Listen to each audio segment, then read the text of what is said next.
First, before we get into those two stocks, let's take a look at crude oil. As Jackie just mentioned, we're looking at about $50, $52 support.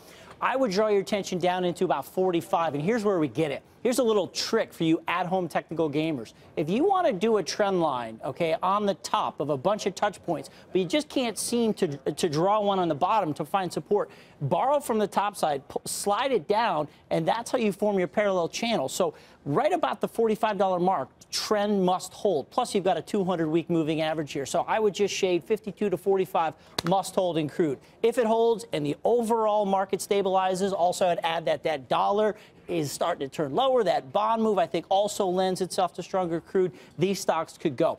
2014 to 18 has been very, very quiet for many of the major oil names. Exxon, I think, with a stabilizing market and oil can break this massive consolidation. So this is a weekly chart. Let's drill down to the daily. And if you do your little lines here and you find the breakout point, the point at which the shorts are going to run for cover, that's going to be just at about the $85 mark in XOM. I'm going to add some to my portfolio upon the breakout. I'm going to add the other half in anticipation of that breakout. The other one that looks good here is Chevron, CVX. Kind of a similar story as I showed you on crude oil, right? We have a nice parallel channel here. They tried to chop it through the lows, couldn't break it. Coming back above, you know, we might have another retest of this old high in CVX. So this is the weekly. I'm going to zoom in right here on the next chart on the daily and give you kind of that trigger out of that consolidation. So here we go.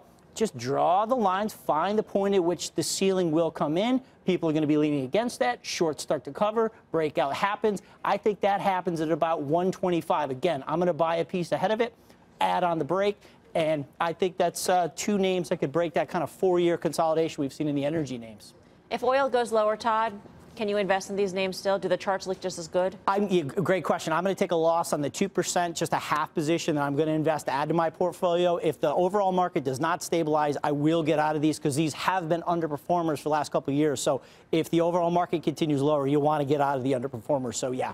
So Todd, real quickly on that Chevron chart, you know, I see three lower highs and I see three lower lows. And if I draw your channel, couldn't you just say that it's just as good a short attempt at that top end of the channel? Dan, are you talking weekly or daily? Are you talking this chart or the next one? The daily chart. Okay, can we do that daily? I'd love to look at that one.